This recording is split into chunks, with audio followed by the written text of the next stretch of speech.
Magandang araw mga kasari-sari ko dyan. Kamusta na po kayo? Kamusta ang inyong negosyo? Sana ay nasa mabuti kayong kalagayan. Naranasan nyo na ba ang magtiwala sa isang tao? Yung talagang sobrang lapit sa inyo? Yung inaasahan ninyo na makakaramay ninyo sa hirap at ginhawa? Pero yung masaklap, siya pa yung nanloko sa inyo. At siya pa yung tumulong para ibaon kayo lalo sa hirap. So, pag-usapan natin yan mga kasari. Sa totoo lang ito ay palaging nangyayari sa mga kagaya nating nasa masa. Aminin man natin sa hindi talagang nangyayari ito. Kahit nga siguro sa barangay ninyo, may kilala kayo na ginaganito ng kanyang kinakasama, girlfriend or asawa. So, ano ba yan? So, ako ay may kaibigan. Meron siyang kasintahan. Yung kanyang kasintahan ay sobrang mahal niya. So lahat handa niyang ibigay. Lahat ng hinihiling ng babae ay ibinigay niya. Lahat ng kailangan nito sinusuportahan niya. Pero yung masaklap, yun yung sumakabilang direksyon, diba? Hindi na siya naging kilala. Kilala lang siya kapag may kailangan. Kilala lang siya kapag may hinihiling. Pero yung sabi niyang relasyon, dahil syempre girlfriend niya ito, hindi na kontento yung babae, kundi naghanap ng kanyang ibang minahal, mamahalin o ganun, di ba? Parang kinalimutan niya na yung kanyang kasintahan, ganun. Pero nang time na yun na ginagano niya yung tao, sila pa. Tapos hindi pa alam ng lalaki na niloloko pala siya ng babae. Sa totoo lang, sa panahon natin ngayon, mapababae man o lalaki, parehas nang nagiging biktima ng ganitong klaseng pag-ibig. Yung sobrang mahal mo yung isang tao, pero kahit na niloloko ka na, minsan hindi mo nakikita o yung iba naman ay nagbubulag-bulagan, ganun. Pero sa case niya ay hindi niya alam. Nalaman niya lang nung nahuli na niya. Ganun mga kasari. Kaso, nung mahuli niya, baon na siya sa utang. Kumbaga, marami nang ginawa yung babae na mas lalo niyang ikinabaon. Kaya ganun. So, sa madaling salita, naghiwalay sila na iniwan siyang luhaan at baon sa utang. So kayo ba mga kasari, naranasan nyo na yan? Yung mismong minamahal ninyo, yan yung may gawa sa inyo, di ba? Sobrang sakit, doble-doble yung sakit na nararamdaman mo. Bakit? Sakit sa puso kasi na heartbroken ka, ipinagpalit ka sa mas may kaya, mas mapera sa'yo. At pangalawa, yung na-traidor ka, tapos nabaon ka pa sa utang dahil sa kanya. So, ganun ang nangyari mga kasari. So, nung nag-meet kami, ganun siya, sobrang down na down niya. Ang ginawa ko, kasi syempre, kalapit kwarto ko siya so hindi maiiwasan minsan na nagkakasabay kami ng day off, kasi isang company lang naman yung pinapasukan namin.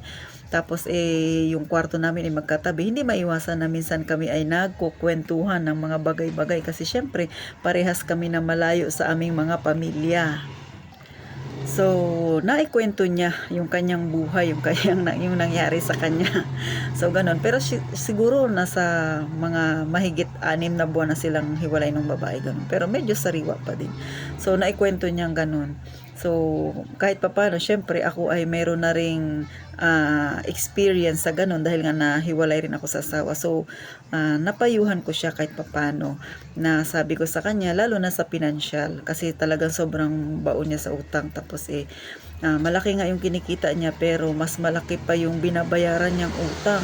At syempre, mahirap yung ganun, lalo na kung ikaw ay nangungupahan pa ng bahay. So, tinuruan ko siya kasi syempre galing din ako sa ganyang relasyon, kaya lang ang pinagkaiba namin, ako ay kasal, nahiwalay sa asawa, siya naman ay girlfriend. Pero nung nangyari yun sa akin, hindi naman ako baon sa utang, kaya lang ako ay bumangon sa sarili kong paa. Sa kanya naman hindi nga siya kasal, girlfriend niya nga lang yun, pero nabaon siya sa utang dahil doon sa babae. So tinuruan ko siya ng ilan sa mga technique na nalalaman ko. So ganito yung ginawa ko sa kanya kasi tungkol sa pera. So sa pag-handle din ng pera ko siya tinuruan. Sumasahod siya ng medyo malaki. So ang ginawa ko, sabi ko sa kanya, i-total niya lahat ng utang niya. Lahat-lahat ilista niya sa isang papel.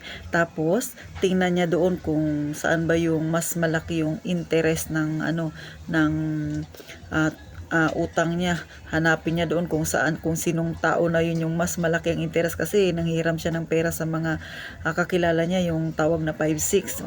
So sabi ko sa kanya, hanapin mo kung saan yung mas malaking percent doon at yun ang unahin mong bayaran. Kasi para yung natitira yung maliliit na lang, hindi masyadong malaki. Tapos yung mga natitira, kausapin mo, sabihin mo sa susunod na naman na sweldo mo para hindi rin sila magdamdam sa'yo. So, medyo nahirapan talaga siya nung una kasi meron pa siyang hulugan na sasakyan. So, nagpanabay, may bahay siya, may boarding house siya na binabayaran, may motor siyang kinuha, gusto niya nang ipahugot. Kaso lang, mga ilang buwan na lang yan, siguro nasa 5 or 6 months na lang yung kulang niya, ganun. Tapos ilan yung taong inutangan niya, medyo malalaki ang mga tubo. Tapos meron pa siyang mga groceries kasi may tindahan siyang pinagkukunan, inuutangan. So syempre expected no nakada sweldo magbabayad. So ang ginawa ko, sinabihan ko siya na kausapin yung tindahan na utay-utay niya lang pagbayad, tapos iwag na siyang mangungutang ulit. Kung ilan yung matitira niya, kunwari, sabihin na natin na 500 na lang yung natirang pocket money niya, pilitin niyang pagkasyahin yun. Kasi para sa susunod, hindi na siya makadagdag ng utang. Para yung susunod na sahod, makakabawas ulit siya ng utang. Pero hindi naman siya dumagdag ng utang. So, ganun yung ginawa ko mga kasari. Tinulungan ko siya. Dahil nung time na yun, medyo may pera naman ako. Dahil naawa talaga ako sa sitwasyon niya kasi nga ang dami niyang utang. Alam ko naman na mabuti siyang tao. So, tinulungan ko siya mga kasari. So, pinahiram ko siya ng pera. Pinahiram ko siya ng pera na walang tubo. Yun ay dahil lang naawa ako sa kanya dahil talaga namang kawawa.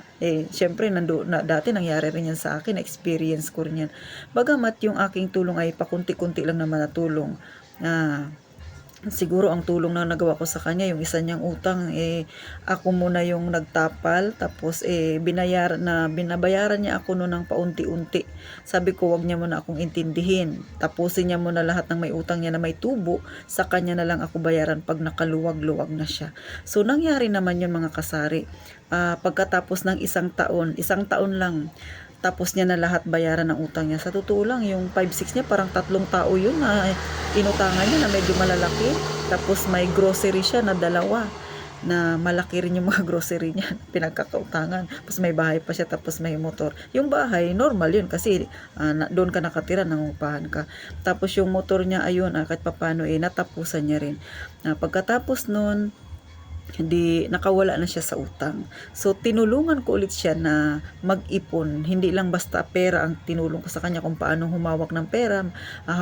Ang tulong ko naman ay mga normal lang naman na ginagawa natin. Kaya lang syempre sa ating mga normal na tao, yung iba kasi nakakaligtaan yun, yung iba naman parang napapawalang bahala nila yung ganong style ng pag-iipon. Pero kasi ako, sabi ko nga sa inyo, simula nung nahiwalay ako sa asawa, talagang gano'n na ako sa pera kasi natuto ako dahil nga syempre mag-isa lang ako na binubuhay yung anak ko, maliban syempre sa tulong din ng mga magulang ko, pero syempre kailangan ko talagang mag-ipon para sa kanya.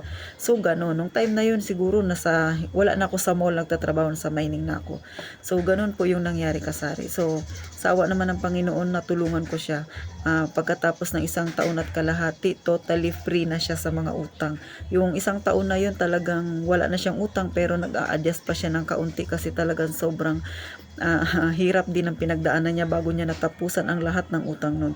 So makalipas ang 1 taon at kalahati, masayang masaya siya dahil sa wakas, 'di ba, nakawala na siya. At saka syempre unti-unti nakalimutan niya rin naman yung taong minamahal niya na nanloko sa kanya. So ganun mga kasari, ganun lang. Mahirap talagang sabihin nating bumangon, pero kapag may isang tao na handang tumulong sa inyo, i-treasure nyo yung mga ganung kaibigan. Sa totoo lang, ngayon magkaibigan pa rin kami kahit na wala na ako doon sa lugar na yon. Sa totoo lang, sa vlog ko at saka doon sa page ko na sa FB, tapan ko siya. Gano'n na very supportive siya. Minsan pag pumupunta siya dito, dumadalaw, hindi niya ako nakakalimutang puntahan dito. Gano'n mga kasari. So talagang na-treasure niya ako na asin talagang kaibigan. So gano'n po. Ang kaibigan naman, hindi naman yan inuuri kung babae ka o lalaki. As long as okay naman yung relationship ninyo, sa totoo lang ganun. Kasi syempre, nagkapalagayan kayo ng loob kasi parehas kayo ng pinagdaanan. So, ganun po mga kasari. So, ngayon masaya ako kasi yung naituro ko sa kanya, tuloy-tuloy na ginawa niya. Sa totoo lang, siya pa nga yung nakatulong sa akin na dito sa tindahan ko, siya yung tumulong sa akin na dagdagan pa yung kapital ko kasi medyo matagal na rin ako dito na umuwi simula nung nag-resign ako doon, umuwi ako dito, medyo matagal na ako dito. So nung ako naman yung nangailangan, tapos sinabi ko kailangan ko ng ganitong pera, akalain mo siya rin yung tumulong sa akin. So ganun, sabi nga 'di ba, kung ano yung itinanim mo, siya rin yung aanihin mo. So ganun mga kasari. So isa talaga siya sa na tumulong sa akin, pero at the beginning ako yung naging sandalan niya rin kung paano siya natuto sa buhay. Sa ngayon po, siya po ay okay na, may ipon na. Nung umalis nga ako doon, nakabili na siya ng sarili niyang lupa. O di ba akalain niyo? So totoo lang nakakatuwa nung sinabi niya sa akin na nakabili na siya ng lupa. Ako yung unang sinabihan niya na eto, may lupa na ako. Tapos sinend niya pa sa akin sa Messenger na yung nabili niyang lupa, medyo malaki ang halaga. Tapos may bahay na.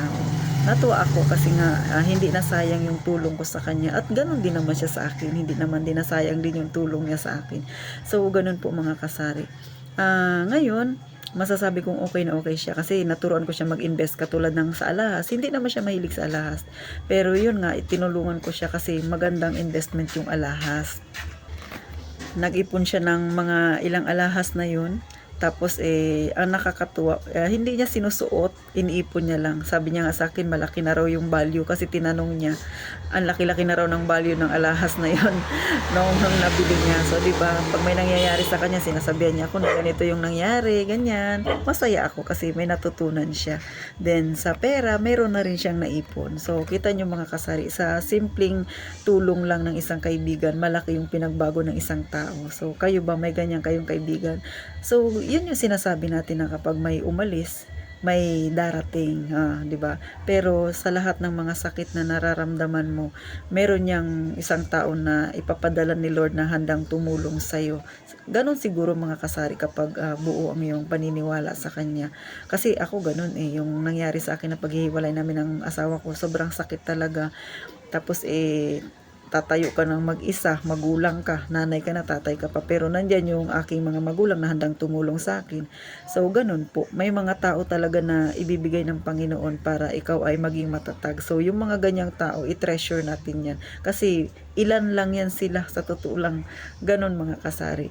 So kayo, nangyari na ba yan sa inyo? So paano ba ang ginawa ninyo? So ako, sinishare ko lang sa inyo yung isa sa mga ginawa ko sa aking kaibigan, at syempre siya rin yung naging tulay kung bakit din ako nagkaroon ng maayos-ayos na negosyo ngayon, kasi sa kanya rin ako humiram o humingi ng tulong nung time na yun. Pero sa ngayon ay okay na kaming parehas, okay na yung buhay namin parehas. O di ba?